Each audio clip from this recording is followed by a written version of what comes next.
This week on a special Halloween episode of Half Step Down, Renee remembers Fifth Harmony. Fifth Harmony? Yeah. I haven't heard that. Oh my god, I haven't heard Fifth Harmony. Jose has a Freudian slip. Men in Black from the Men in Black soundtrack. And the boys come together for a duet. I'm just laughing. How many of us have them? No, friends. That's right, it's Halloween, guys and ghouls. So you know what that means. I'm checking the Shakira. Oh, you're checking the Shakira. Half Step Down starts now.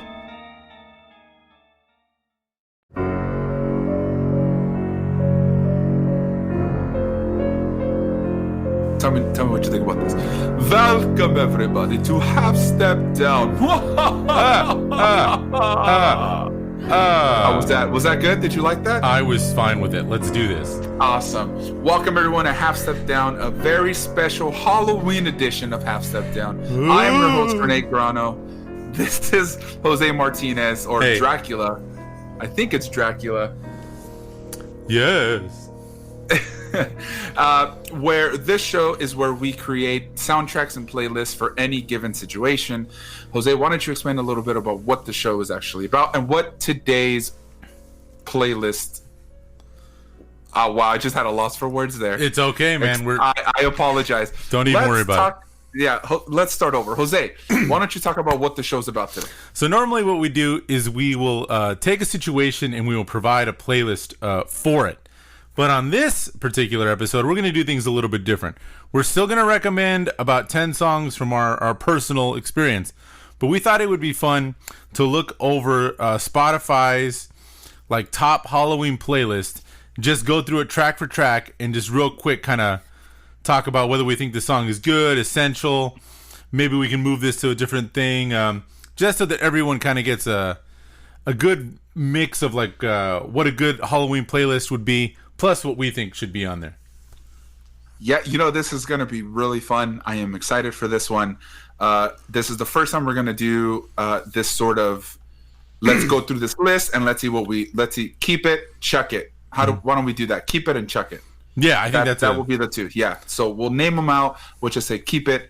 If we think we need to move it, we'll say remove it from the playlist. We'll say chuck it, and then at the end we'll throw our own twist on it, which I think is super cool. So let's get to it. All right, man. So the playlist we're going is the Halloween Playlist 2020. It was created by Filter USA, and it's 85 songs. So we're gonna rapid fire this bad boy. This is almost 6 hours worth of music. Now, here we go. Number 1, starting off, Thriller, Michael Jackson. Keep it. Gotta keep it. Ghostbusters, Ray Parker Jr. Keep it. Well, I would rather listen to Bustin', but let's keep it. There's never a bad time for Bustin'. I don't care if it's Christmas. Monster Mash, Bobby Boris Pickett. Keep it. Keep it. Somebody's Watching Me, Rockwell. Keep it. Yeah, I'm down with that. I Put a Spell on You, Scream and Jay Hawkins. You gotta keep it. Gotta keep it. I agree. You're the Devil in Disguise, Elvis Presley. Yeah, I guess so far. Yeah, so far. I think that's a little different than the rest, but I'll say yeah. I'm gonna say this is a very eclectic mix of songs, but I kind of like that. Yeah. Don't Fear the Reaper, Blue Oyster Cult. Does it have the cowbell? Oh, it's gotta have cowbell. Okay, if it has the cowbell, let's keep it. Let's do it. I would hope they amp up the cowbell just a little bit. Yeah. I got a fever, and the only prescription is more cowbell. That's goddamn right. Yes, right. Highway to Hell, AC/DC. Yeah, of course. Yeah. Keep it. Don't Stop Till You Get Enough, the single version, Michael Jackson. I'm gonna chuck that. You gonna chuck it? Yeah, I'm gonna chuck it. I could see that. Yeah, definitely a banger, but maybe not Halloween appropriate. Yeah, absolutely. Freaks Come Out at Night by Houdini. That's old school.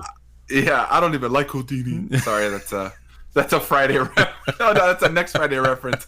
I'll let you decide. I would say keep it, man. It's good to have some of that old school flavor in there. I'm just laughing. How many of us have them? No, friends. Yeah. Shut up! I don't even like Houdini. Yeah.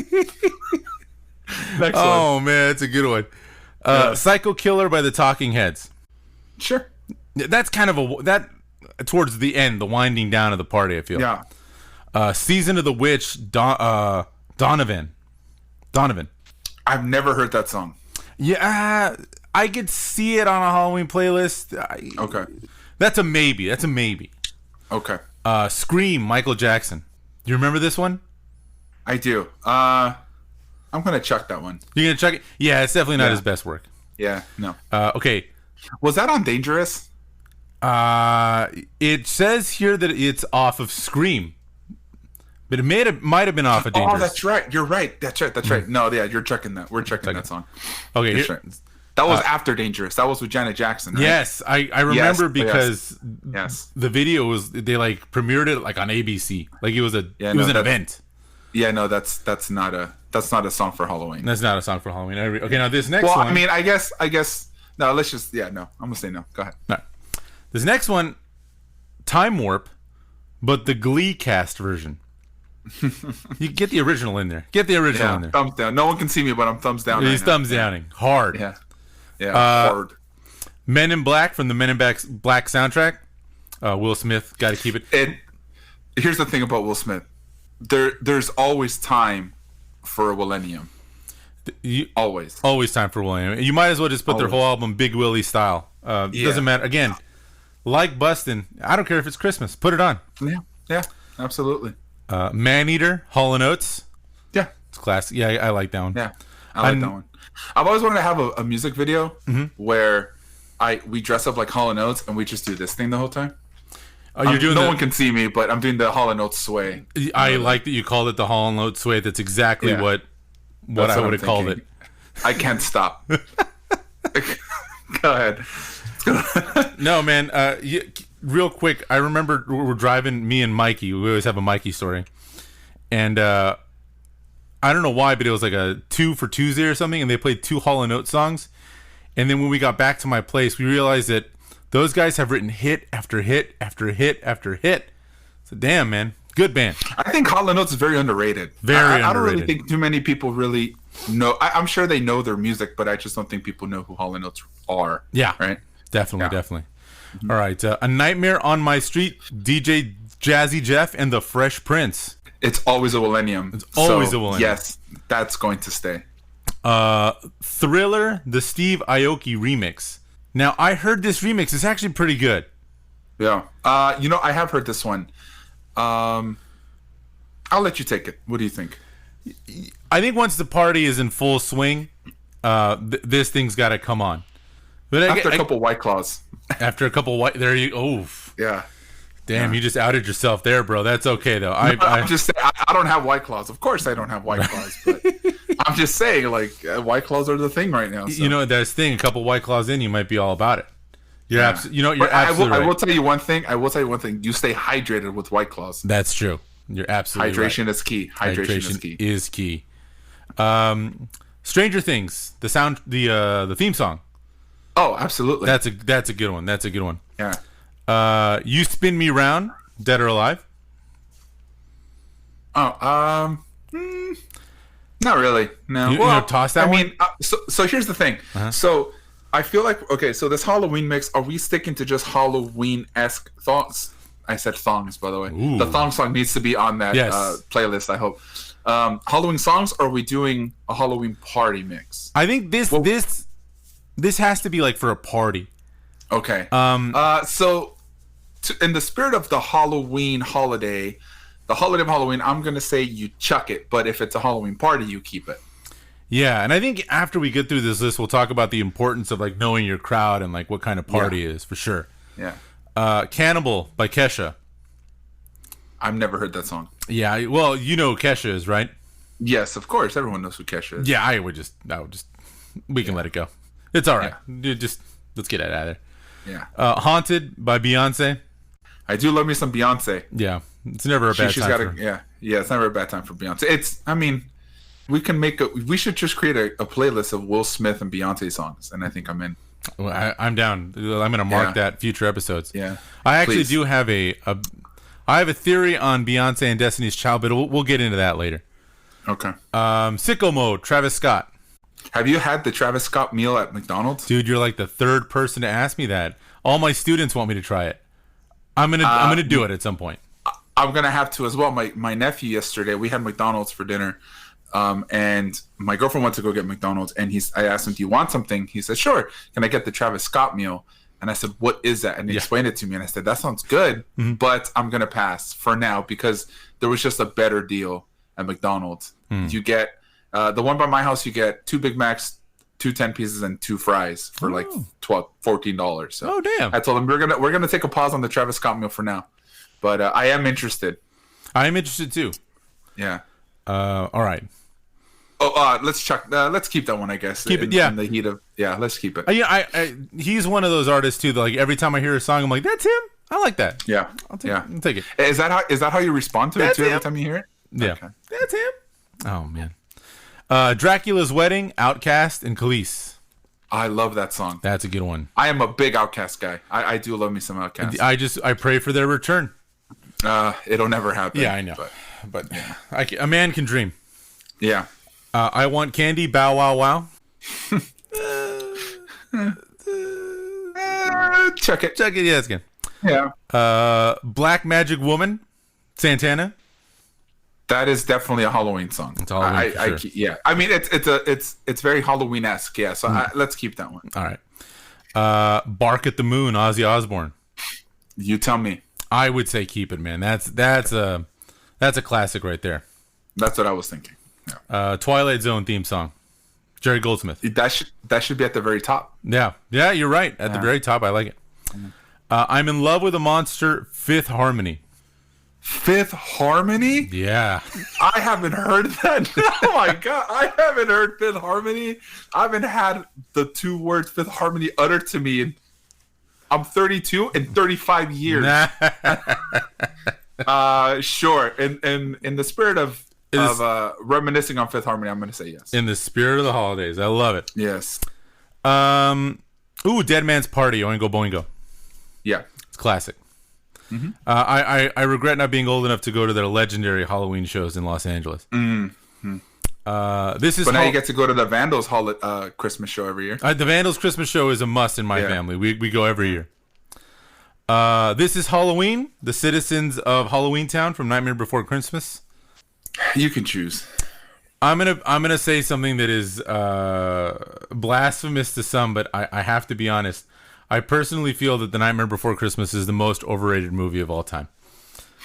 I don't dislike it. What were you gonna say? Sorry. That I'm glad that you said that before I did, because I could care less for The Nightmare Before Christmas. It's a good movie. I agree. It's like a really pretty movie, a technical achievement or whatever. But if I never saw it again, I would never. It wouldn't bother me. When I was in high school, that was Jack Skellington was everywhere. Oh Jesus! So I'm not. My girlfriend trips out on the fact that I don't like Nightmare Before Christmas. I do like some Tim Burton stuff. That's I'm not saying I don't enjoy some Tim Burton things. I'm not a fan. So I personally I would chuck it just because I don't care for that song. Mm-hmm. I don't care for the movie. So do you know? I apologize for all the listeners who love it. I know, because they get. That's why I'm like, because they get like personally offended. You know what? Yeah. I don't even think Tim Burton directed The Nightmare Before Christmas. Didn't he direct The Nightmare Before Christmas? No, he like produced it. He was directed by a guy named Henry Selleck. I'm probably saying that wrong, but they always advertise it as Tim Burton's Nightmare Before Christmas because I think he produced it and like wrote the story or something. But I was always Henry Selleck is Henry Selleck. I'm probably saying it wrong. Is he related to Tom Selleck? Thank you. Oh, thank you. Come on. That was a good one. That was well done. Thank you. Dude, he directed Monkey Bone, James and the Giant Peach, Coraline. I guess he just directs movies with claymation. Oh, crazy. Really? We went off on a tangent. I apologize. Mm-hmm. All right, next one. Blood on the Dance Floor by Michael Jackson. I think you could put any Michael Jackson song in a Halloween playlist and it's just good. It'll work, yeah. But in the spirit of Halloween, I would say yes. All right, good. I agree. Superstition, Stevie Wonder. Yeah, that's cool. I do like that. Yeah. That's a good song, actually. Yeah. Evil Woman by Electric Light Orchestra, better known as ELO. Sure. I mean, either way, I like ELO. I don't. Mm-hmm. If this came on in the middle of a party, I don't know if I would just stop and go get a beer. Yeah. But you know, I could see it going. Yeah. Sweet Dreams Are Made of This. Eurythmics. I like the. Yeah, that's fine. That works. I like this one, and I like the Marilyn Manson version too. That he did a good version of it. Which is the one that Orgy did? Oh, that was Blue Monday. That was Blue Monday. Yes, yeah. Wow, I do like the Orgy. Yeah. Yeah. Can I just say really quick? Me and Steve had this realization because first concert our buddy Steve ever went to was with me. It was the Family Values tour with Korn. 98 or 99? 99. Ah. And the first technically live band he saw, because we walked in as Orgy was playing, and I'm like, dude, your first ever live music experience was Orgy. He's like, oh man. Like, it's like, I don't know if I'm proud of that, but I guess you're right. Didn't he have the mic? Didn't he hold the microphone like this? I think he did. Like he held it like. I don't know if you noticed, but I can't stop dancing. What the you've been dancing this whole time. Yeah, because I hear these songs and I'm thinking it's Halloween already, and I'm getting my groove on. Just for the listeners, the guy holds the mic like upside down, like where the ball end is at the bottom of his fist, and like he's gonna hang himself because it looks cool. Or someone told him that it looked cool. Yeah. All right. Ghostbusters by the Pentatonics. I'm not a big acapella guy. Yeah, me neither. I think it's cool. I would. But, yeah, I think it's cool, but on this list, I would say no. Yeah, that's another one where I'd go get a beer. Yeah. Weird Science, another Oingo Boingo. Absolutely. I agree. Hell's Bells, AC/DC. Yeah, of course. Yeah. Toxic. I feel Highway to Hell just fits the list better. But, I mean, Hell's Bells is a good song. Hell's Bells is good too, yeah. Toxic, Britney Spears. It's Britney, bitch. You know you got to keep it. Yeah. It's Britney. It's Britney. Scary Monsters and Super Creeps by David Bowie. Oh gosh, I haven't heard that song in so long. Yeah, man. I'll let you choose. I'm gonna say you keep the Bowie on there, man. That earns you some cred, and that's a great song. Frankenstein, the Edgar Winter Group. Oh yeah, absolutely. Perfect. Yeah. Werewolves of London, Warren Zevon. I would say keep that. Yeah. She-Wolf, Shakira. I'm more of a Britney guy, so I'm checking the Shakira. Oh, you're checking the Shakira. Mm-hmm. She's got moves. She's got moves. Yeah, man. Yeah. I gotta play. Did I ever play that Danzig Shakira mashup? No. Oh, I'm gonna play that for you before we leave. Well, after we end the episode, but I'll put the link to that in the description because that's a classic. Hold on, let me make a note of that. Danzig Shakira, Freak Man. Just so you guys know, he's writing it down as we speak. Kira with a pen. For you guys that don't know what a pen is, all right. A pen is like a pencil, but it uses ink. I'm gonna click it on mic. Ooh, this next one, Feed My Frankenstein. Oh, Alice Cooper. Hell yeah. Yes. That's a. I was about to start singing that right now. Yeah, dude. That's Wayne's World. Wayne's World, he man. Sings that song in Wayne's World. Yeah. Hell yeah. Teeth, Lady Gaga. I don't think I've heard that one. I'm sorry, Lady Gaga. I listened to the ones I didn't know, and I hadn't heard this one. Lady Gaga has some. I think you could fit other stuff in here that's more danceable for me. That's just me though. I do like me some Lady Gaga. I'm sorry again, Lady Gaga. I didn't know that she took that name from Radio Gaga. Yeah. So I respect her for that. I respect. I do love me Queen. Yeah. I'm gonna say keep the artist, maybe a different song. Okay. Beat It, Michael Jackson. Like Poker Face. Poker Face is good. Poker Face is good. And Beat It, obviously you got to beat it. Every time you have an opportunity on Halloween to beat it, it's the best time. There you go. The Halloween theme from John Carpenter. Yeah. The Munsters theme song. Yes. There you go. Yeah. Where the Devil Don't Go. Oh, sorry. Go ahead. So when I was a kid, I used to watch Nick at Night over the summer because they used to do these summer block party summers, and they'd have like 6 hours of some classic TV show. Yeah. And for the audience, I love Lucy. I am a big I Love Lucy guy, and anything, it's ridiculous. And the Munsters were always on Mondays, and I Love Lucy was always on Tuesdays. Mm-hmm. And so I used to watch the Munsters like crazy when I was a kid.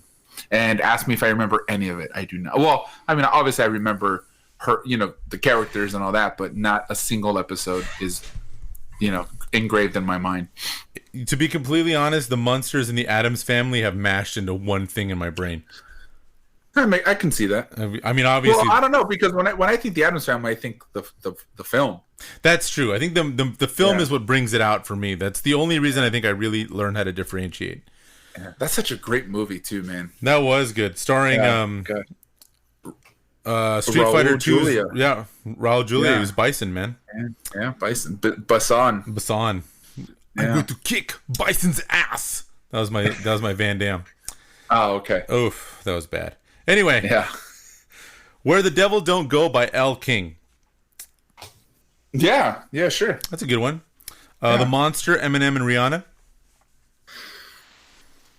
That doesn't fit, so I'm gonna say no. You take it out. Okay.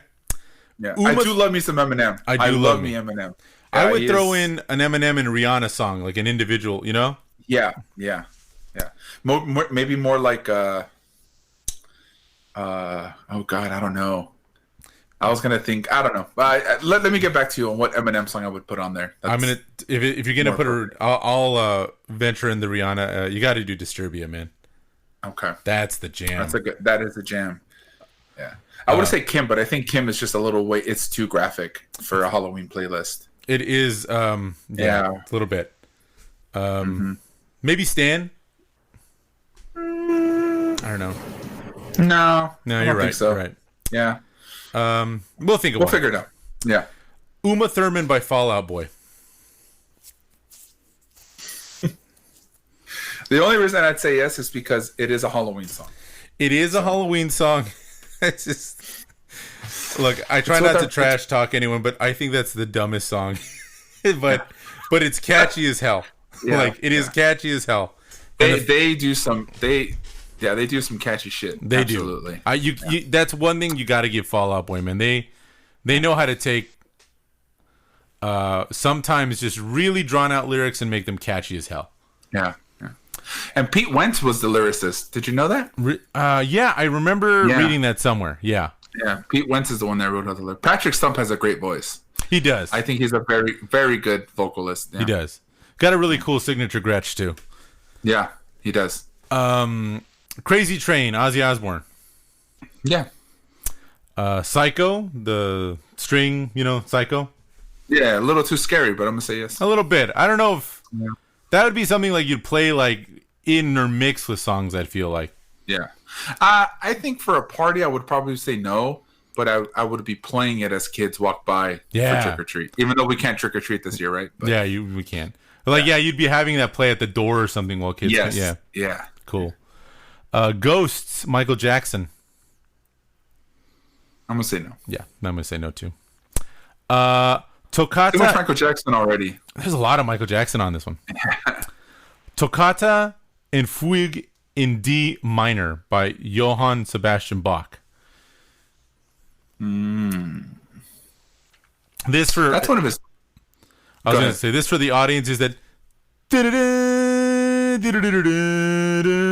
every time like a vampire comes on stage in a movie, they play this. I was going to say that is one of his darker arrangements. I probably say yes. Mm-hmm. It fits for sure.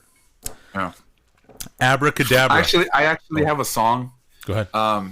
In somewhat homage to some classical artists. Ooh. It's called back in the day, I don't remember if I can play it now. It's called Western Symphony No. 9 in the key of E. Oh, look at you. Yeah. Crazy. All right. That's all I got. We'll throw that at the end of a podcast one day. Yeah. Abracadabra by the Steve Miller Band. I'm not a big Steve Miller guy. I don't know anything other than Abracadabra, to be completely honest. Yeah, same here. I just, I bet you he's one of those artists that if I heard another song and someone's like, hey, that's Steve Miller Band, I'd go, oh, that's right. Oh, no, he did the, didn't he do the, I'm a Joker, I'm a Midnight Toker? Oh, yeah, that's right. Yeah. I'd rather put that on. Yeah. Halloween by Walker Hayes and Nicole Galen. Galion? I must have said that wrong. I don't know. But why don't you choose? You know, I'm not sure about this I one. know I listened to this song, but I can't remember it, and that's probably all you need to know. Okay, next. Attack of the Ghost Riders by the Ravenettes. I never heard that one. I would keep it. It's Okay. I think it's upbeat enough. Okay. Heads Will Roll. Yeah, yes. Yeah. Yeah, I like that song. I like that Yeah. song too. I think that's the Ravenettes song I'm thinking. Well, let's just keep it. Torture the Jacksons off the album Scream. No, I was Stop getting a with the big. Michael Jackson, dude. There's a lot Stop of with that. the Jackson. I think we're almost through it. Oh my gosh! Stop with the Jackson. Yeah. The Adams. I love me Michael Jackson, dude. Thriller Mm-hmm. is one of my favorite records of all time. I can listen to that album from start to finish. But we were gonna do an episode on Thriller, remember? Before we switched formats. I love that record, but I stopped. It's a bit much.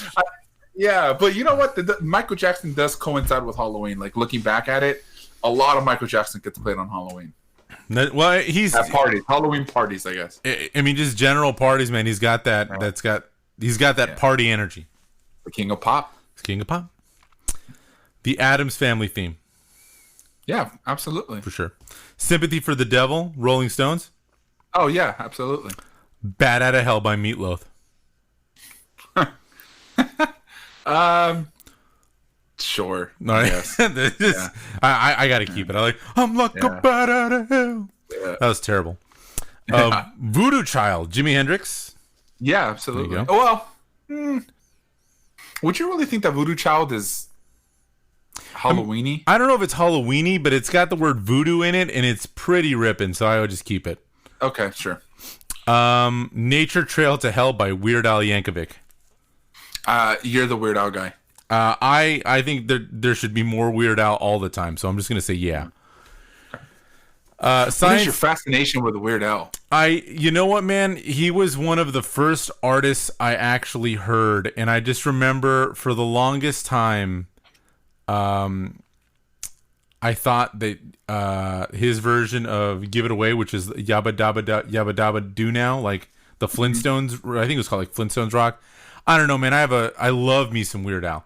My absolute favorite Weird Al song though has to be "Dare to Be Stupid." It's one of my favorite songs of all time. And that's an original of his. One of my favorite Weird Al moments is when he's on 30 Rock.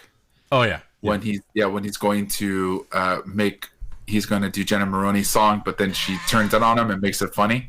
And then he turns it around on her, makes it a serious song, and wins a Grammy for it or something like that. Oh man. All right. Science fiction double feature by Richard O'Brien. How does that one go? I don't even remember. Yeah, so let's say no. All right. Well, I mean, it's probably Halloween thing. Let's just say yeah. Let's say yeah. let's just go with yeah. Yeah, let's just go with yeah. Ooh, The Devil Went Down to Georgia. Yes. That's a classic. Charlie Daniels, man. Yeah. Spiderwebs, no doubt. I go to the same school that Gwen Stefani went to, so sure. Oh, all right. She went to Fullerton? Yeah. Nice. Cool. Yeah. The Friday the 13th theme. Sure. Damn, I'm all that. The Purple People Eater by Sheb Woolley. No. No? All right. You don't like the Flying Purple People Eater, huh? No. That's kind of I annoying. just don't like the name. But he was a one-eyed, one-horned Flying Purple People Eater. Yeah, no. Not a fan. Get Ghost by Mark Ronson and Passion Pit. I do like me some Passion Pit, so I'm going to say yes. All right. Now, this is off the Ghostbusters soundtrack for the new one, the remake. I know, but I like me some Passion Pit. I like me some Mark Ronson. Yeah. I'm just going to... Dangerous by Michael Jackson. Fuck, dude. I'm going to say no. Get it out of here. Let's just veto all Michael Jackson going forward from now. It's been too much. Yeah. I Put a Spell on You by Alice Smith. Yeah. Zombie by the Cranberries. Yes. Well, I'm gonna say yeah because it's called Zombie. But. Yeah, I'm a big Cranberries guy. Yeah. Ghostbusters instrumental version by Ray Parker Jr. Were you sad? Huh? When you were a kid or something? Because you're such a big Cranberries fan. I was sad when I was a kid. I was, and I feel sad because she just died a couple years ago. She did, right? That's yeah. right. Oh man, she was gorgeous too. I used to think she was. Yeah. I like as she got older, she was gorgeous. Yeah. Yeah. Any sort of Ghostbusters is. I think as we move on with this show, people are going to realize that there's a couple of movies in our lives that we can never get enough of, and Ghostbusters is one of them. Mm-hmm. And if you can't keep busting, then there's no reason why. Yeah. No, you're right. You're right. Walking with a Ghost, Tegan and Sarah. Man, I'm standing away from how I feel about Tegan and Sarah. I'm gonna say yes. You don't like? I love this song. You don't like? What's up with? Why don't you like? I do like. You know what? There was okay. Well, maybe I should have talked about this. I sense a history here. Yeah, there's a little history. We'll talk about it later. Yeah. But there's a little Tegan and Sarah history with a certain relationship. So. Yeah. See, there it is. There it is. Yeah. I would think that is a foreshadow. I see. Another. Oh, actually, it's not a foreshadow. The other episode would be released already. Yeah. So, yes, that was an honorable mention, but we'll talk about that later. All right. Ghost Town, the specials. Dude, I love the specials. Yeah, and that's a great song. Yes. I don't even know how you'd pronounce this one. It is. It's another classical piece. Song d'une nuit de sabbat. That was a terrible whatever language that is, but it is by Hector Berlioz, and he's one of my favorite composers. Mm-hmm. So I would keep it just based off that. Okay. We've got another classical piece that I cannot pronounce by Edvard Grieg and Andrew Davis. It's Fright Night, music that gives you goosebumps. I might as well just keep it, even though I don't remember it right now. Mm-hmm. Men in Black main theme. Yeah, sure. By Danny Elfman. Cool. Mm-hmm. I Walked with a Zombie by Rocky Erickson. Yeah. He has a relation to the band I'm going to recommend at the end. So I'll remind me about that one. This Place Hotel, aka the Heartbreak Hotel by the Jacksons. Skip it. Jesus. Yeah, please. Fuck. Dude, I love Michael Jackson. I love the Jackson 5, but fuck, enough is enough. I'm gonna look up Filter USA. I'm gonna find out it's run by the Jackson Estate. Watch right now. Yeah. Did you ever? There was a short video. I think it was on the end of the Daily Show, where I think they were talking to either one of the Michael Jackson's brothers after he died. And they asked him just straight up hey man, how are you feeling right now? And his answer was, you can find out all about how I'm feeling on my new DVD that's coming out. It's oh man. Yeah. God, all in all, whatever you think of Michael Jackson, that fucking guy had the worst life. His parents, his fucking upbringing was terrible. All right. Hellhound on My Trail by Robert Johnson. You're getting a big nod on that one. And then finally... Sorry, I was yawning. That's no. Yawning in the middle of it. I apologize. And the last song, which, let's be honest, if it weren't for that one scene in that one movie that we'll talk about right now, would never be on a Halloween playlist, but Jump in the Line by Harry Belafonte. Yeah, sure, I guess. Yeah, dude, if it weren't for Beetlejuice, we would not be talking about this one. Yeah. And that was the list, man. And you know what? And you know what's funny? Because that song, what was the one? The one before that when they're dancing around the table. Do you remember the name of that song? Because that when I think of Beetlejuice, that's the song that comes into my mind instead of Harry Belafonte. I don't remember what song that was. Yeah, I'm gonna look it up. I'm gonna look it up while we speak, but just to let you know. Yeah. Okay. All right. Now let's. We should probably talk. So we're gonna talk about the songs that we would add, and a few things we want to let everyone know. I guess especially with this playlist, it's all about the type of party you're throwing. So if you're throwing something that's a little more low key, you're gonna want to move some stuff around. If you're throwing a complete rager, it's all gonna be dependent on knowing your crowd and who's there. DJs or someone that's playing the music, it's really important at a party or an event. And then the one thing I'm going to say, coming from two dudes who grew up in the punk rock scene, and I have some roots in heavy metal. The songs we're gonna pick, people are gonna be like, dude, there's some glaring omissions from two punk rock guys, from dudes who are into metal and punk. But you know what? We try to please everybody. We try to pick songs that we think all sorts of different people like, with all sorts of different musical tastes. So just kind of bear with us as we go through these songs. There's 10 additions that we think would make any Halloween playlist a little bit better. And Renee is looking for that song.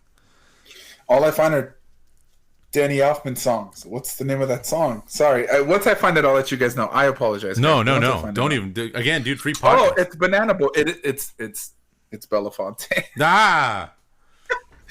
Oh, okay. Never mind. All right. So, Terry Belafonte. He also does Banana Boat. That's the one that I think of. Ah, yes. Wow. Okay. Well, there it is. Kudos to you. All I say is Deo. I say Deo. Yeah. Let's go to the first one then. Let's go to the first one. All right, our first song, "Buried Alive" by Census Fail, off 2004's "Let It Unfold." I have a question for you about bands of this era, Renee. Why do bands of this genre and era have such over-exaggerated stage moves? Isn't it great? I think it's awesome. It's so like nowadays it looks like cartoony because it's like to the max, but it is pretty cool. Like I was always in awe of those kinds of things, but I could never do it. I'm just too big of a guy. That was the era of skinny jeans, which you and I could never rock. I can't fit skinny anything. Yeah. So I chose this song because of the theme of the song. The song is the song represents, I guess he sings about trying to figure out how this girl died. It's like a murder mystery almost. Yeah. And I just kind of feel that it just really fits the Halloween theme. Yeah. I can see that. Yeah, it kind of just goes with it. Yeah. So that's why I enjoy it. That's Let It Unfold You was one of those records when I was in high school in the Drive Thru Records era. For you guys who don't know, Drive Thru Records was a very, very big indie music label back in the early 2000s. They brought bands out like Dashboard Confessional, New Found Glory, Phoenix TX, Midtown, Starting Line. The list can go on and on and on. Census Fail was one of those few bands that definitely changed. That was definitely a different style of music from what Drive Thru Records was accustomed to. This is more like a screamo. More like a screamo band, but not as much screaming, right? But kind of very minimal. And this was definitely a record that was very popular in 2004. Very, very popular. It was huge in the scene. But this song in particular just really fits the theme for me for Halloween. So, I could see that. And after watching the video, if you needed a costume that was simple, you could go as one of these guys and just say you were a screamo band. Yeah, that's true. Yeah, these guys in the video look like if you were to ask me draw a screamo band, I would draw these guys. Yeah, they all look the same. Yeah, right? Well, they I think just look. Yeah, even if they weren't, because they were like in matching outfits in the video, they all just look like the noon to 4 shift at Hot Topic. Yeah, yeah, that's true. But that was the drummer's really good though. If you ever have a chance to listen to some of their stuff and just listen to the drummer, he was only like 16 or 17 when that album came out. Oh, it's crazy, very good drummer. Yeah, very good drummer. Yeah. Awesome.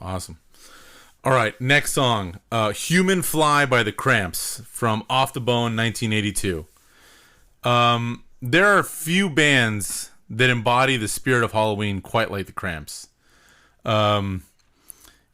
Yeah, man, what'd you think?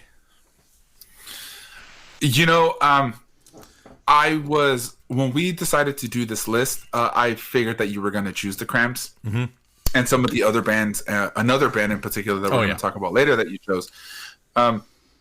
These guys, the Cramps, I can only agree with you. I mean, whatever you say about the song is exactly what I'm going to think about. So is exactly what I'm thinking. They do embody a band that just fits the entire month of October. Yeah. Right. So, I mean, I think you can essentially pick any Cramps song and it'll go right? It'll go on a Halloween list. Yeah, I mean, the Cramps are one of those bands that are just, again, they're one of those really big influential bands.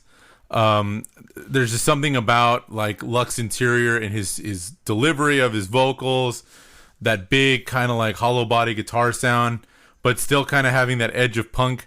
That I just really embodies just the spirit of Halloween. And this is probably one of their more popular songs.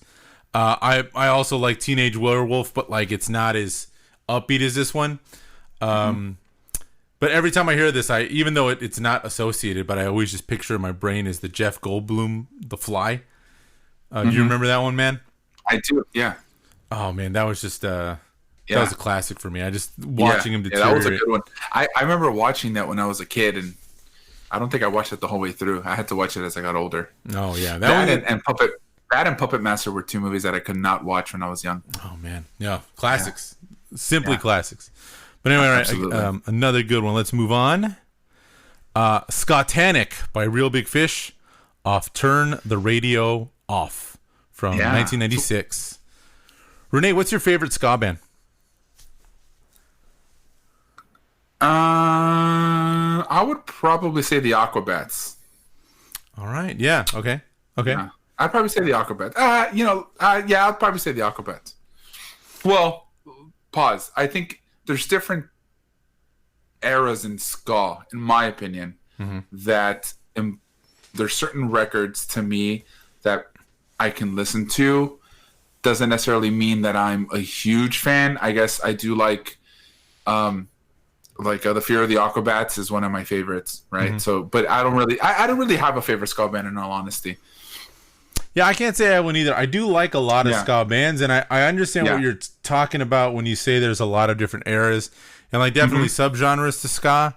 Again, I know you are better at kind of delineating which band goes into which kind of subgenre, but I do know it's like the Specials are a ska band, and they don't really sound like Real Big Fish, who doesn't really sound like if you were doing something like Voodoo Glow Skulls, right?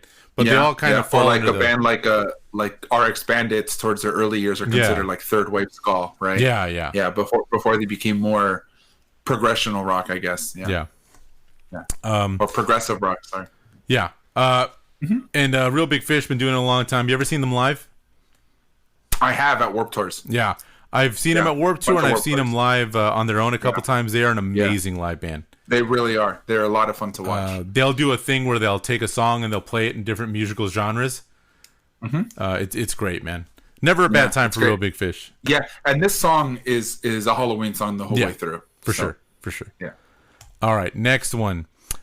Some Kind of Hate by the Misfits, off of Static Age, which was recorded in 78, but wasn't released until 96. Can I ask you a question about this one? Yeah. So I know you, because you're always the one reading these songs, reading off the list of things that we're going to be talking about. I want to ask you this question. Why did you pick this particular Misfits song? So I wanted to pick a song that was upbeat, that still kind of embodied what the Misfits were all about, but that wasn't too fast and like too grotesque. I wanted a song that was like, some of the lyrics can get real dicey. I love the Misfits, but I'm figuring like this is a song that you're gonna play at a party. You want it like everyone to kind of like it, and this one just kind of is the most well-rounded for me for this particular thing. But honestly, like if I were throwing a Halloween party, there'd be a bunch of Misfit songs on that rotation. Yeah, they're kind of the perfect Halloween band. They've got two songs named Halloween. One is, an original. One is actually an exorcism incantation in Latin. They would be a far more famous band if Danzig was such an asshole. Yeah, Danzig, I've heard, can be kind of a prick. You're the one that introduced me to Misfits. Yeah, I was in high school, and this was back in the day when Jose would make illegal copies of records. And and I would go through a CD collection. I said, I want this and this and this and this and this, and then he would just make me copies of it.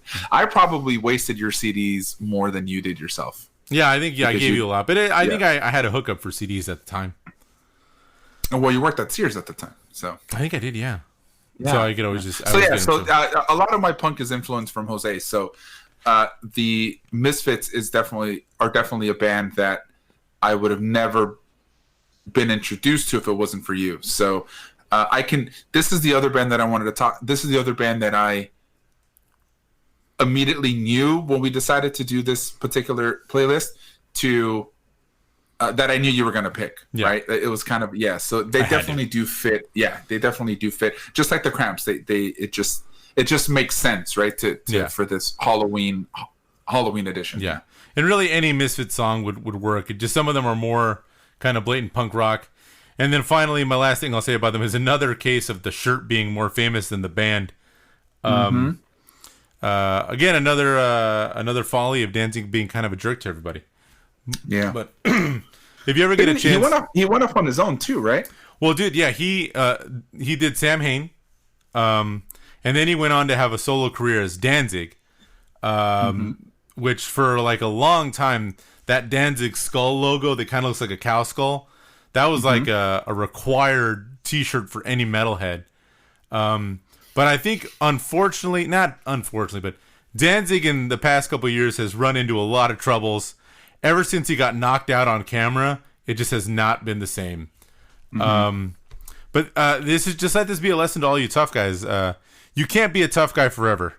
Eventually, a younger, stronger tough guy is going to punch you, and it might be on camera, and it might go on the internet. So just learn to be nice. Absolutely. That goes back to I want to post. We'll put it on the show notes. There's a Kevin Hart bit that he talks about his dad getting knocked out in front of him, and ever since then he lost complete respect for him. I want to put that in the show notes so you can kind of see what we're talking about. It's an hilarious bit that he does. So I would definitely to piggyback off what you just said. So hilarious. I'm a big Kevin Hart guy. I love that dude. That dude's hilarious. Stand up. Yeah. I am a Kevin Hart fan. Yeah. I am a Kevin Hart fan. There's a story behind that. We'll tell it at a different time. Yeah. All right, next one. Don't Let Her Pull You Down by Newfound Glory off the album Not Without a Fight from 2009. Renee, I didn't know that Quentin Tarantino is secretly the singer of Newfound Glory. Oh, yeah. I thought you knew that. Dude, I had forgotten because I have not seen Newfound Glory in years. And when I finally see him, I'm like, is that Quentin Tarantino's dad? Yeah. Age has not been on Jordan's side. Absolutely. And I do know his name is Jordan. So I like that you just referred to him as Jordan. Yes, I'm actually really close friends with Jordan. Cool. Yeah, I appreciate that. Yeah. Sometimes I like to call him Jordy. Yeah, no, that's true. Yeah. That's true. Yeah. So I watched this video. Yeah. The punk music video is hard to pull off. Mm-hmm. You know what I mean? Like, you never really have much of a budget, and if you're gonna try to do any special effects, you're just gonna have to go with what you got and make it work. I do appreciate the hot punker chicks kind of thing that was going on. And then the whole pop punk is not dead, according to his T-shirt, was pretty rad. I know that you probably felt that. Do you own that shirt? No, that's one shirt I did not own. You got to get it because I think that's all. Yeah, so here's the thing. So there's a long story with Jose and I when it comes to Newfound Glory. I'm sure I've said this before. Oh yeah, but Jose is a big fan of Newfound Glory. Well, I think Jose thought that I was a huge fan of Newfound Glory. Well, go ahead. You, for a while, all you talked about was Newfound Glory. So I just assumed that they were like your favorite band. And to be completely honest, I don't dislike them, but I've never felt the need to listen to their music. Yeah. So when Jose was getting married, I had asked him, I said, hey, can you, he had asked me to be in his wedding party. Thank you, by the way. No, of course. Awesome party. And one of the things that I wanted him to do, but he didn't let. Well, I'm pretty sure he said Marta said no, but I'm pretty sure Jose didn't even ask her because the request is kind of out there. I said, hey, can I walk out to Newfound Glory? And I think I'd asked him a handful of times, and every time I'd ask him, it's like, dude, stop. Yeah. Like, it's a no. Like, you're not going to come out to Newfound Glory. And it's just because I think we had misinterpreted the fact that as much as he thought I loved New Found Glory, I thought he hated New Found Glory. And it's not that it's not that I don't like New Found Glory. It's just I feel like New Found Glory. I will give credit when credit's due, and this band is still around, and these guys have a fan base that is just dedicated to for life, right? Mm. And I do love going to New Found Glory shows if they happen to be at a show. Like Sticks and Stones is one of my favorite records. I could listen to that. But I chose this specific song. Excuse me. I chose this specific song because it is a Halloween music video. Yeah. And so I figured, in the spirit of pop punk, I am going to choose this song, this particular band, because I know it'll always kind of get Jose into like, really, dude, a New Found Glory song. And I think that's something that we, you think I love them and I think you hate them, and I just think that's what makes it interesting for us. I guess this is more for us than it is for the I think it's definitely a fun inside joke. Yeah, absolutely. But I you know what? I do like this song. I really do. This is one of the songs that I really enjoy. And the video was definitely not. The song does not go with the video, so I think that's what makes it even better. One of the things I will say that New Found Glory played one of my all-time favorite shows I'd ever been to. It was at the Santa Anita racetrack, and I think it was them and Save Ferris. And it was like one of those free concerts. It was like free, but it was like $5 to get in. And it was just one of the best times I'd ever had, because it was like, it was just this muddy field. We were able to tear down the fence. The bands were into it. It was just a great time. For New Found Glory, I stood at the back and got a hot dog, but that's still okay. It was still, was still a good time. Yeah.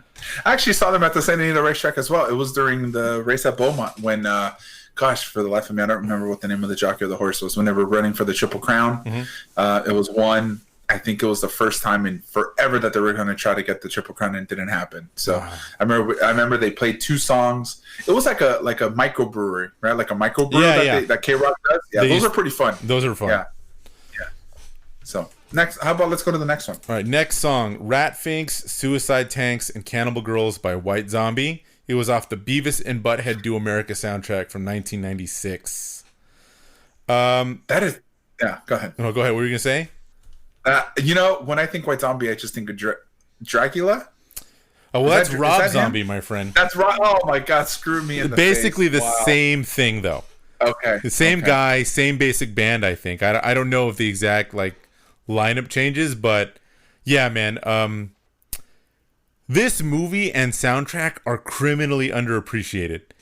I think Beavis and Butthead Do America is one of the few, or it's one of the last full-length animated feature films that was almost completely done by hand, other than one sequence in 3D. And the soundtrack is just full of great songs, man, all over the place. And then I really like Rob Zombie because have you ever just heard an interview with him? Probably. He is just the most normal dude, and is just always confounded by how famous he is. The fact that he gets to make monster movies and stuff, and I think he's a talented filmmaker, but he was on, I think, Joe Rogan one time, and he was talking about how when he first started White Zombie, this is one of my favorite quotes, he's like, I had this great idea that to make our band unique, I would make it so that the drummer never played a normal drum beat. He goes, and I didn't realize until later that just meant that no one could have any fun listening to the songs. It's that's so funny. That's hilarious. But Rob Zombie is an amazing director too, dude. He has done some awesome horror stuff. Yeah, it's pretty great. Yeah, man. Yeah, those Halloween films, and the House of a Thousand Corpses, Devil's Rejects. God, those are some great films. I never saw the third one. I gotta check that one. The last that one I didn't watch. Yeah, I didn't see the third one. Yeah, I only saw the first 2. I had to get to that one. Yeah, and I think he's doing the new Halloween that's coming out. Is that? I think that's off of. I think that's not a Rob Zombie film. Sorry, I was thinking of something else. But going back to that Beavis and Butthead, Mike Judge is very underrated. He has had 2 big hits with Beavis and Butthead and King of the Hill, and I still feel like nobody knows who he is. Yeah, man. He is really kind of an underappreciated kind of gem, man. He writes really funny stuff. Office Space was his too. He Office directed Space that. was his, and Silicon Valley too. Yeah. Oh, I didn't. You're right. Yeah. You're absolutely right. Yeah. Yeah. And you know what else is? God, I don't even want to. I don't want to butcher his name because it's so long. But the guy from Ren and Stimpy. Oh, John Cristofalusi. Yes. Yeah. Yeah. Yeah, I would agree with you, but he's been basically blacklisted. Has he really? I didn't know that. Yeah. So just as a quick aside, because he was like he was dating like 16-year-olds. Oh, I didn't know that. Oh shit. Okay, I just found out about it because Yeah. Broke my heart because Ren and Stimpy was like so formative to me. It was such an important show to me. It is for me as well. It still is actually. Yeah, I still love that show, but Yeah. I knew that he had gotten fired from his own show after the first season.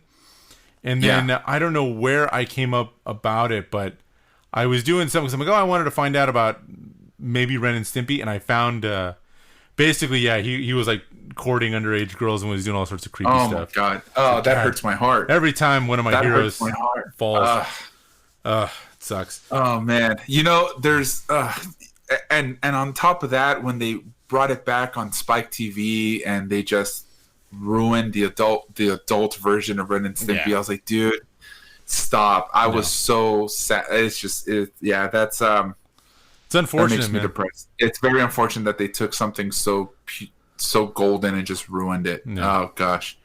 Anyways, all right, let's go to another tangent. Sorry, guys. Free podcast. It happens. No, but that's what the people listen, man. They want. That's what the people want. Yes, that's what they want. All right. The next song, "The Weekend Before Halloween." The artist is Firework. What album is this off of? I couldn't. This is Gospel. Gospel. Okay. Yeah, I think it was a bonus track. All right. Okay. Yeah, because I didn't get the song off the album. I have the record somewhere. I have the vinyl, but it's a bonus track. Yeah. Is The Weekend Before Halloween like a thing like Devil's Night from The Crow? Is that like a thing in certain places? I was looking it up, and I think it might be a thing somewhere. I think, you know what, I wouldn't know. I never delved that deep into it. I just knew that it was a Halloween song, and I love that record, Gospel.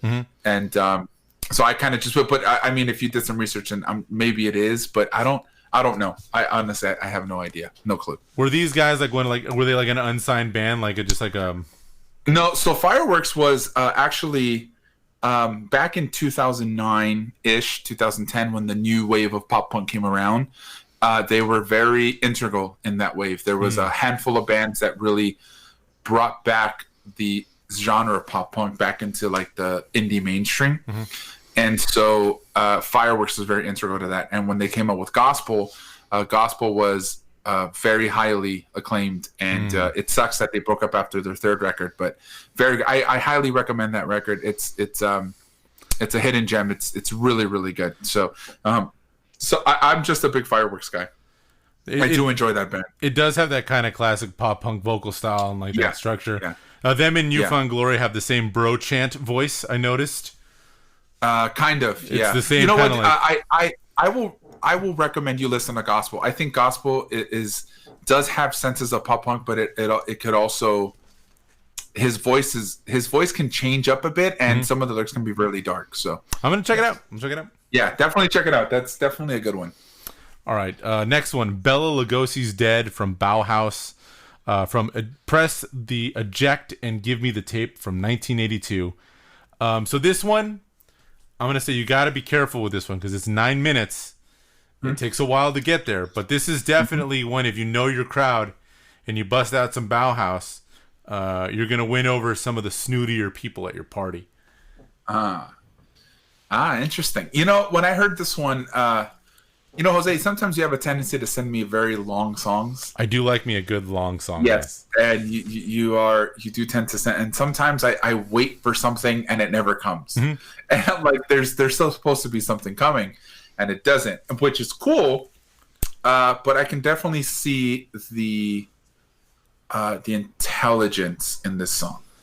Yes. I don't know if that make any sense. No, yeah. So Bauhaus was one of those bands that was really influential in the kind of goth scene and like new wave. This is definitely one you're going to want to put on as the party winds down. You don't want to throw this in the middle of the party. Unless you're the kind of guy that likes throwing your car into park on the freeway. Unless you want to fucking kick everybody out. Yeah. Yeah. But definitely one that I think definitely fits the mood too. Yeah. But I don't know if I make sense when I say it's a very intelligent-esque song. Yeah, I don't know if I'm making. I see what you're saying. It definitely it's there with like kind of like Joy Division, that kind of like you can tell there's a lot going on. Yeah, for sure.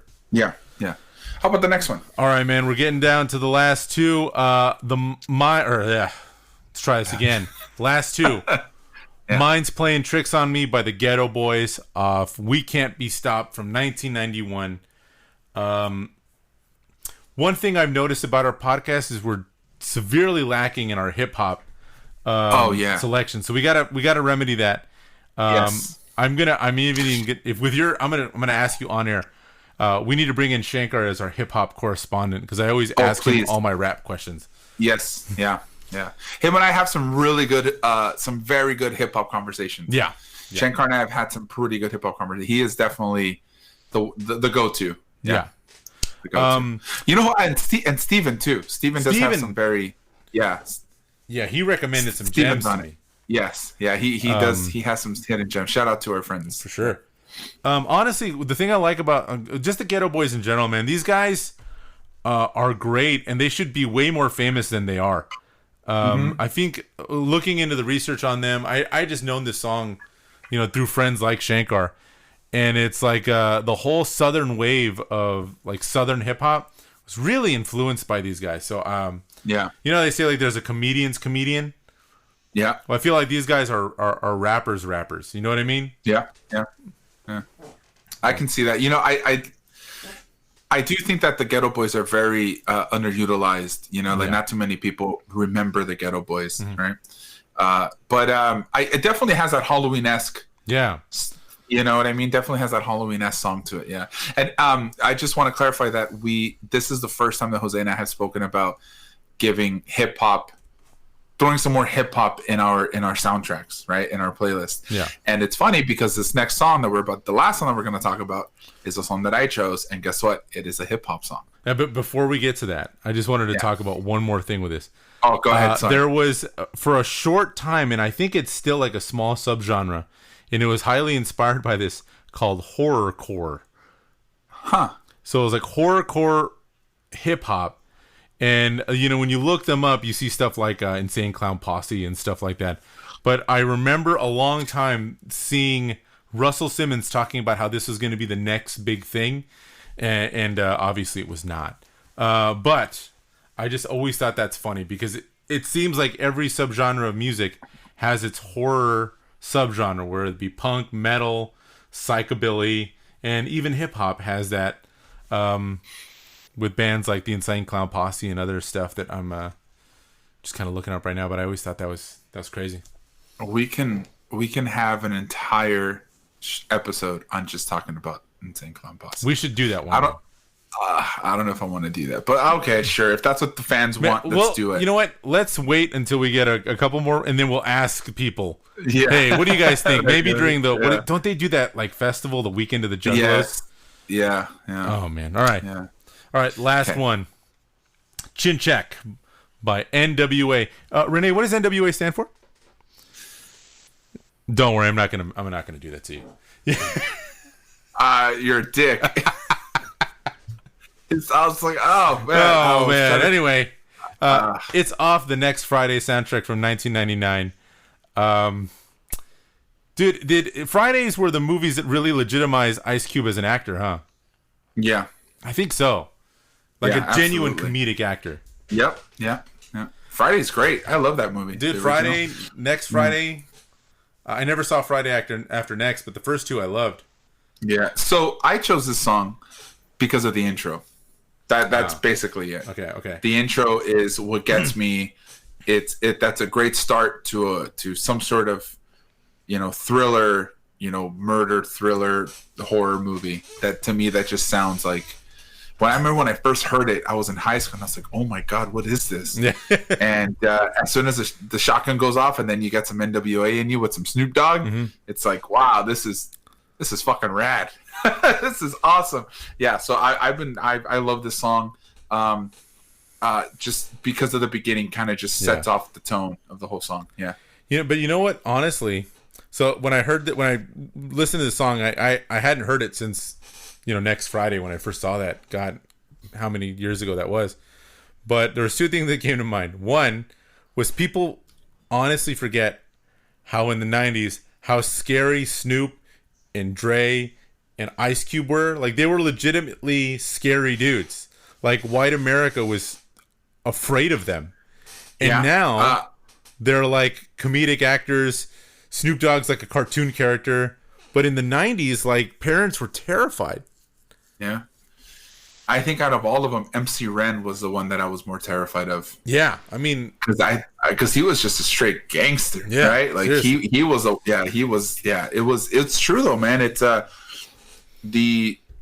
funny how things just evolve into what they do, into what they are, right? And now they're just legends in their own right. And I think that's awesome, especially Ice Cube and Dre. Well, all of them, Snoop Dogg obviously was founded by Dre, and I think that's rad, and Tupac and stuff. But back then, you're right, everybody was scared of them, right? Man. It was white America was scared of them. Yeah. The other thing that it reminded me of was, have you ever seen the movie The Hand That Rocks the Cradle?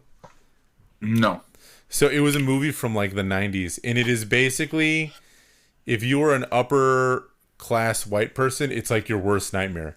It's like this lady who goes in and moves. She like becomes friends with this lady, and like somehow tries to take over her baby or kill her so she can steal the baby.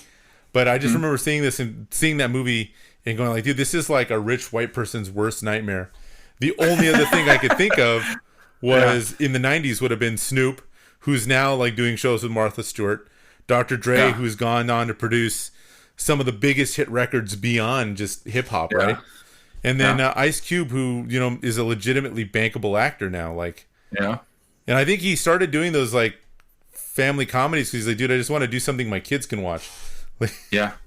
Maybe it changes because when you become a father, I'm sure I'm not a dad yet, but I'm sure when you become a father, things your personification just changes, right? Yeah, I mean, like your whole like perspective changes, and if you do work, that it's like your kids want to know what you do when you go to work. And if you're Ice Cube, like, what are you gonna tell them? Like, I write songs about killing people, or like even if it is just made up, but like, I have nothing but respect for those guys. Yeah, absolutely. These are the songs that we would put into our Halloween mix. But now we have some recommendations for the week, for the month, for Halloween. Why don't we start with yours? So I'm going to recommend this, and this is one of the glaring omissions I talked about as a punk and metal guy. If you want to put on some Halloween vibes, I would highly recommend, and another caveat to this, these guys are kind of played out to a lot of people, but the band Ghost.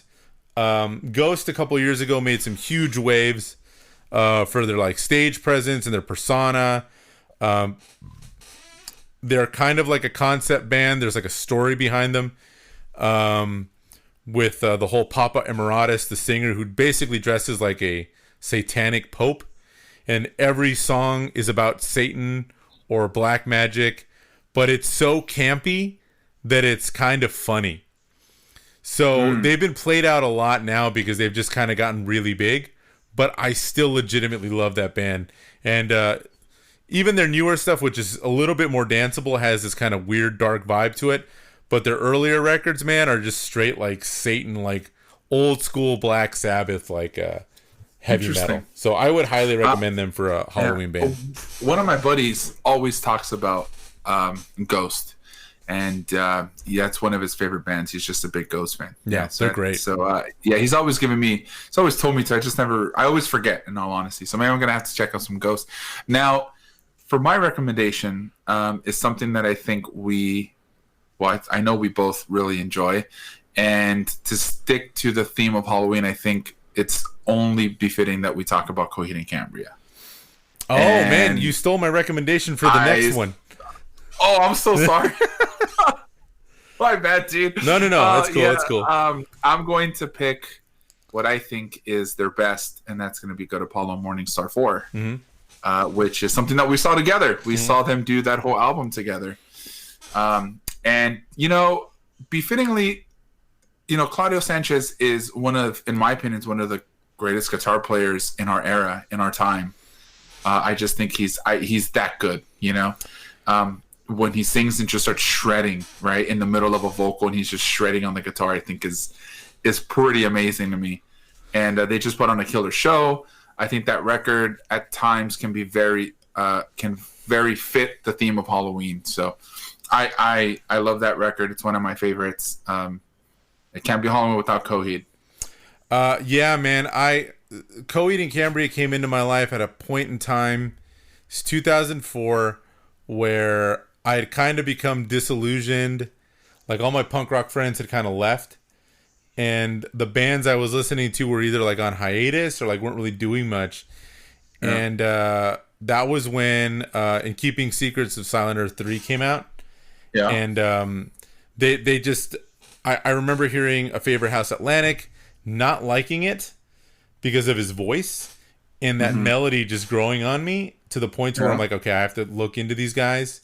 And when I finally figured out that their basic whole existence is a concept band about a couple in a sci-fi universe, and they write comics about every single one of their albums, I said, this is now my band, and they've been my band. I have seen them every time they've come to town since In Keeping Secrets. Yeah. They're an amazing band. They are amazing. The Armory Wars is something that I was introduced to Coheed and Cambria later in my years. In my youth, I wasn't really a big Coheed fan. Then again, I just wasn't introduced, I guess. And when I started reading comics very exclusively, I guess at 17, 18, the Armory Wars were around, and I just always felt wanting to read it, and I just never did. And then when I realized that Claudio Sanchez was, Claudio was the one that started to write them, that's when I kind of got in. That's when I started listening to Coheed, and that's how I kind of fell in. But I just never picked up the Armory Wars, which is something I definitely regret. It is complicated and convoluted and wonderful. I love it. Yeah. So that's my recommendation. I like it. So, and I'm sorry that I stole it for the next one. No, man, it's for a different episode we haven't recorded yet, but I'll come up with something soon. I like it. Sounds good. Do we have anything else to touch on? You know what? I am going to say one thing before we head down to the wind down. Today is National Podcast Day.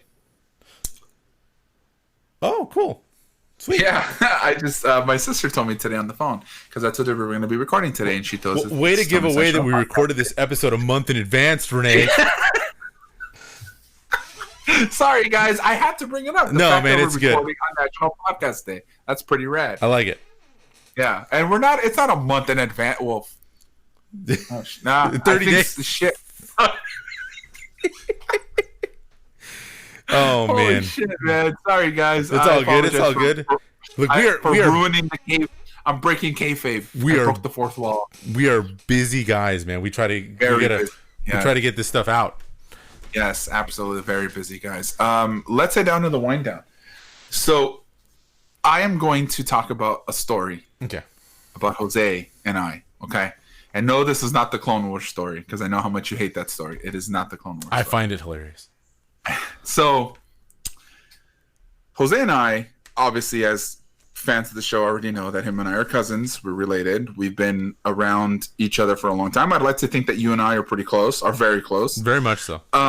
Very much so. And we have a relationship where I feel that we are to this point in our lives where as you grow up, you have stories like, oh, I remember when we were 15 and we did this and I don't know, I threw you in this, or when you fell into a bush, right? Mm-hmm. But I feel like these stories never die. I feel like these stories with you and I are always, when we, in our 80s, we're going to have a story when we were 78. Mm-hmm. And it's just those kind of stories where, do you remember when we did this? So this is a story of Jose judging me without it's basically saying you're stupid without telling me I'm stupid, and I'm going to explain to you guys why, okay? So here's a story, and this just happened, okay? This happened earlier this week. So I was in class, and my professor had asked, I have to read this to you guys, okay? I had to screenshot these text messages because I thought it was funny. So she had mentioned, she was comparing Superman to something that we were learning about. And she says, who was the original Superman? And my mind immediately goes to George Reeves, right? Because he is the original Superman from the TV show. But everybody in class said Christopher Reeves. And I'm going to read you guys these texts. And I text Jose. For some reason, I was like, I'm going to ask him this. And I said, when someone asks who is the original Superman, who do you say? Mm-hmm. And he says Christopher Reeves. And I said, I go to George. And I explained to him why I'm asking him this question. And the only thing this motherfucker has to respond to me is cool. and I just started laughing when I read it because I thought to myself, this dude, cool, has to be dissected because basically what you said is I don't care. That's how I read it. And I thought it was the funniest thing because it's like, cool, dude. Really? Like, and you're wasting my time right now.